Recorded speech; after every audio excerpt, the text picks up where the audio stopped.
ఒక మాట చెబుతా సింపుల్గా, మనకి రెండు తెలియాలండి. సమస్యను మనంతటా మనం పరిష్కరించుకోవటం అన్నా తెలియాలి, లేకపోతే సమస్యను పరిష్కరించగల వాడిని కదిలించడం అన్నా తెలియాలి.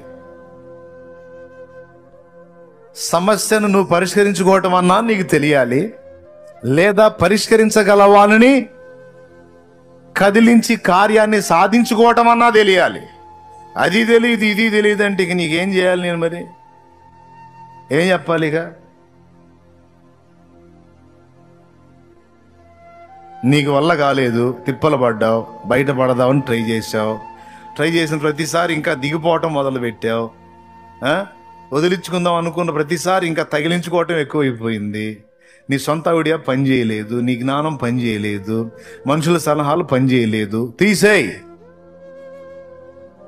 ఏం చేస్తావో నాకు తెలియదు. ఇక నీ సన్నిధి నాకు దిక్కని ఆయన పాదాల దగ్గర కూర్చుండి, దేవా నీ మీద అనుకున్నాను, దానికి ఇదే సాక్ష్యం, నా ప్రయత్నాలన్నీ వ్యర్థములైపోయాయి, విసిగిపోయాను, నా చేత కావటం లేదు, ఇక నాకు తెలియదు, నా పక్షాన్ని నువ్వు కదలకపోతే నా వల్ల కాదు కాదు కాదు కాదు కాదు నాయనా, నాయనా నువ్వే గదులు, నువ్వే గదులు, నువ్వే గదులు. ఆత్మీయ జీవితానికి, భౌతిక జీవితానికి, అన్నిటికీ ఇదే వర్తింపు. నీ కృపే నాకు దిక్కు, నీ దయే నాకు ఆధారం, నీ కృపే నాకు ఆశ్రయం ప్రభువా. నీ పాదాలే పట్టుకుంటున్నా, చేత కావట్లేదయ్యా, చేత కావట్లేదు. ఎట్లా జయించాలో దారి అర్థం కావట్లేదు. అమాయకంగా ఇరుక్కున్నాను, బయటపడటానికి అర్థం కావట్లేదయ్యా. నీ పాదాలు తప్ప నాకు ఇంకా వేరే మార్గం కనపడట్లేదయ్యా. అయ్యా అయ్యా చేత కావట్లేదయ్యా. నువ్వు ఏ సమస్యను గురించి నలుగుతున్నావో దేవుని ముందు ఇలా కూర్చోవాల్సిందే.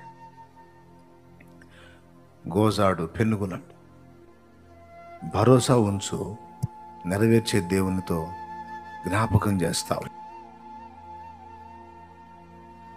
విసుక్కోవద్దు, విశ్వాసాన్ని వదలొద్దు, నిరీక్షణ కోల్పోవద్దు.